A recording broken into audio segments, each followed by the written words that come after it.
Copyright Brian Casella / Chicago Tribune / TNS GOP Governor Candidate Darren Bailey on August 24, 2022, at Schuler Farms in Lexington, Illinois, during the Illinois Agricultural Legislative Roundtable.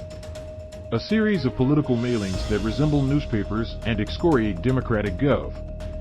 J.B. Pritzker over crime issues has prompted the governor to claim they're the work of racist political consultant and right-wing radio show host Dan Proft, who also is financially supporting Republican governor candidate Darren Bailey.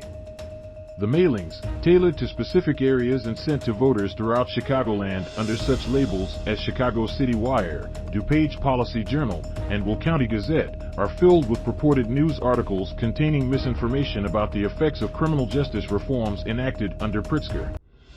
The mailings contend the new law will free dangerous criminal suspects from jail and unleash them into the suburbs. A recent two-page spread features photos of predominantly black men. The mailer states are suspects in violent crimes who could be released from local county jails and into neighborhoods under the state's no-cash bail policy that goes into effect Jan 1st. This is a messaging that's coming from a racist political consultant who used to associate himself with Illinois, now lives in Florida.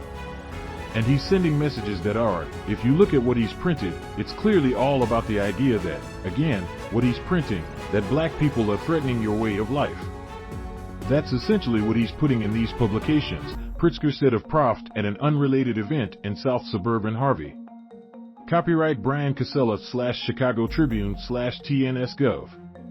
J.B. Pritzker speaks on August 24, 2022, at Schuler Farms in Lexington, IL during the Illinois Agricultural Legislative Roundtable.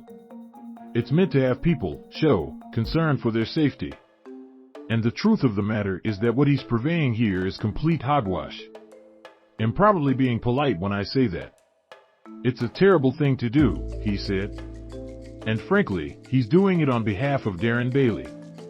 And that says as much as you need to know about Darren Bailey in an email reacting to Pritzker calling him racist. Proft said, it's like being called ugly by a frog in a Twitter post. Proft said Pritzker infuses race into every single policy debate. He never deal on the merits, particularly on public safety. He signed the state's death warrant with his no-cash bail law. He challenged Pritzker to name one specific item in the newspaper you excoriate that is untrue or inaccurate. Still, Proft's use of the mailings was backed by Bailey, the downstate farmer and state senator from Xenia who has made crime the top issue in his Republican campaign for governor. These newspapers that are circulating the state that are full of facts and truth and gov. Pritzker has the gall to call it a lie, to keep the people uninformed, Bailey said in an interview on Proft Chicago's Morning Answer show Thursday. With the help of these newspapers that are circulating across the state, now they've got these facts in them. And it's awesome because every day when people are receiving this, they're texting me this information, Bailey told Proft.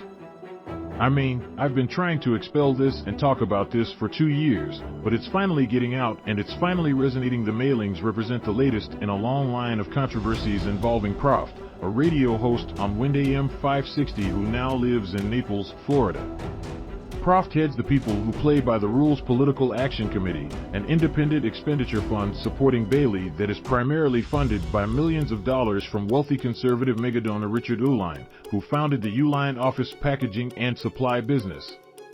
Proft, who finished 6th out of 7 candidates with less than 8% of the vote in a bid for the 2010 GOP governor nomination, has previously been cited by the State Board of Elections over similar newspaper-like mailers distributed by a previous PAC he ran.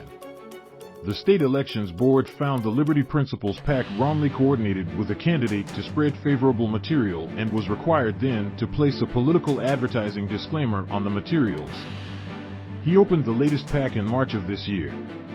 In 2018, Proft also was behind one of the most controversial political ads ever to air in Illinois on behalf of former State Rep. Jean Ives of Wheaton in a GOP primary challenge to one-term Gov. The ad, formally denounced by the state Republican Party at the time, mocked transgender people, poor women seeking an abortion, and unionized Chicago public schools teachers. The mailers are the latest iteration of the Local Government Information Services, or LGIS, which publishes online and often during election season sends printed copies. Proft formed LGIS before the 2016 general election. His current relationship to the company is unclear, though he has often defended its product. Despite different names for the publications, all feature nearly identical stories that often showcase candidates or address issues that are supported by Prof's political committee. Some stories included a disparaging preview of Lake County Pride Fest, a McChesney Park School District's decision to ban the book Genderqueer, and the raising of an LGBTQ flag by River Forest schoolchildren.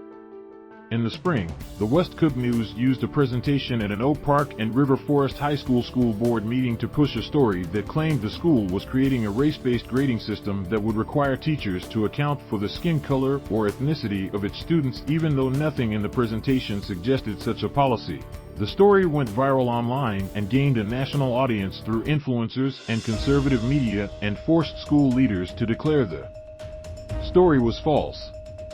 Another person behind LGIS is Brian Timpone, a former spokesman for the Illinois House Republican minority leader in the 1990s who went on to own a company that provided hyperlocal news to the Tribune until the newspaper suspended the arrangement amid complaints of plagiarism and fake bylines. A 2018 Tribune investigation found many LGIS stories featured candidates supported by Prof's political committee. On Wednesday, Pritzker said the mailings were an effort by this right-wing network of newspapers trying to take over where local real journalism, unfortunately, has receded. If you get something in the mail and you don't know that it's from the far-right wing and people who align themselves with the semi-fascists, as President Biden has called them, then you might think that's something real. It's not. When you get one of these in the mail, you should know that that is not a real newspaper, he said. Distributed by Tribune Content Agency, LLC.